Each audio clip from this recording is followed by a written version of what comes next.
What's up, upstanders? Dr. O here, hopping into the basketball space for a moment, and I wanted to get your thoughts. I want to know, why does JJ Redick get a pass? And do you feel like JJ Redick deserves a pass? Coach of the Los Angeles Lakers, first-year coach. My answer is hell no. In places I talk about, when I'm talking about like leadership or DEI and so on and so forth, how to build teams, first thing we talk about is accountability. And this man shows no accountability whatsoever. When I see coaches lose, Doc Rivers, Steve Kerr, various guys like that, the great coaches say things like, I didn't have my team prepared. I got to get them better. I have to do better strategizing, whatever it is.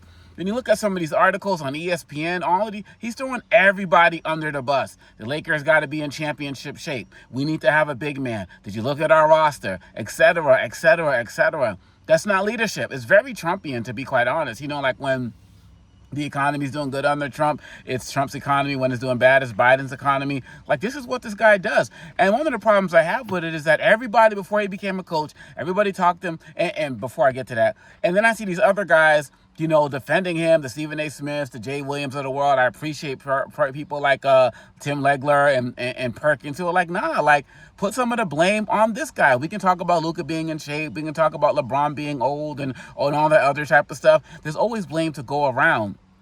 But when you're in like a 3-6 matchup, the team 3 is favored, obviously, but you're almost closely equal as opposed to 1-8, like Oklahoma City versus who do they play? Memphis or the Cavaliers versus the Heat. You know what I'm saying? Like, obviously, the closer you get, the more parity you're gonna get. So it's whack for him to blame the roster and so on and so forth. Minnesota made adjustments. Right? They made adjustments. Gobert wasn't playing a lot towards the end of the year. They were going with small ball. They decided to go big. So my problem with this is that before Redick became a coach, everybody was like, he's a genius. He's a basketball savant. Listen to the podcast. This is the guy. And then, of course, he hated on all the old school players, playing against, saying that they were playing against plumbers and electricians and all that other type of stuff. Now, of course, there's generational hate between the old heads and the new heads and the middle school heads. There's all of that. And it goes both ways. So I'm not going to go into origin stories of who did what first.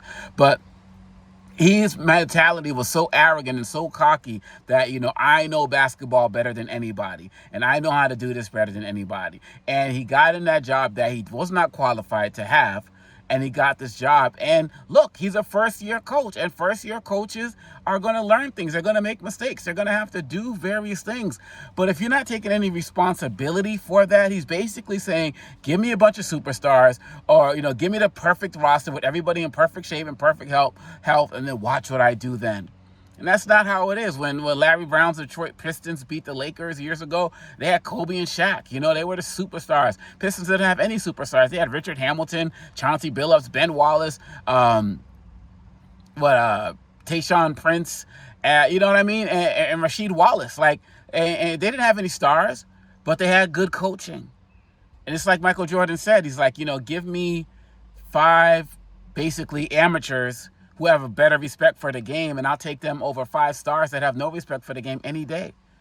And so my thing is, and then I'm seeing, like I said, when I see all these guys give him a pass, they're not giving him a pass as a first-year coach, which makes sense. They're giving him a pass of he didn't have enough. Pelinka didn't give him enough. The trade with the Hornets didn't go through.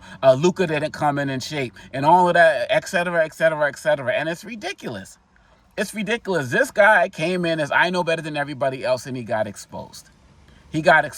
People were, after that Luka trade, people were talking about the Lakers as a potential championship favorite. I didn't necessarily believe it, but people were talking about that. A lot of credible people were, Wendy, all of these guys were talking about this. And they went out in the first round, 4 games to 1. To me, that's coaching. When you play a 40-year-old in the end, an entire quarter, or in game 4 or whatever like that, and you play like the whole starters, for like the whole second half or something like that they did in game 4, that's coaching. And so, look, I'm not the type of, I'm Boston all day, so seeing the Lakers lose is great. Just to be quite honest, I'm going to keep that real.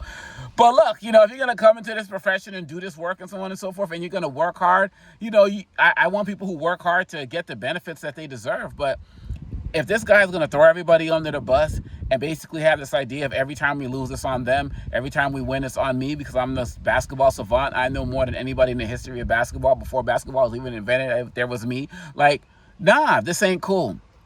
And if you look at some of those articles on ESPN and all of that, he's just throwing everybody under the bus. And so in my opinion, JJ Redick does not get a pass. JJ Redick needs to learn from this experience. He needs to show some growth. He needs to stop pointing the finger at everybody else and realize that there's three fingers pointing back at himself, as the cliche goes. And once he does that, maybe they'll have some more success. But, you know, the Boston in me says not too much success. What do you think? Holla at your boy. Let me know. When people talk about Coach Thibodeau and the Knicks lose, they blame him for playing the players too much. Like, run down the list and I can talk about that. And he takes responsibility as well.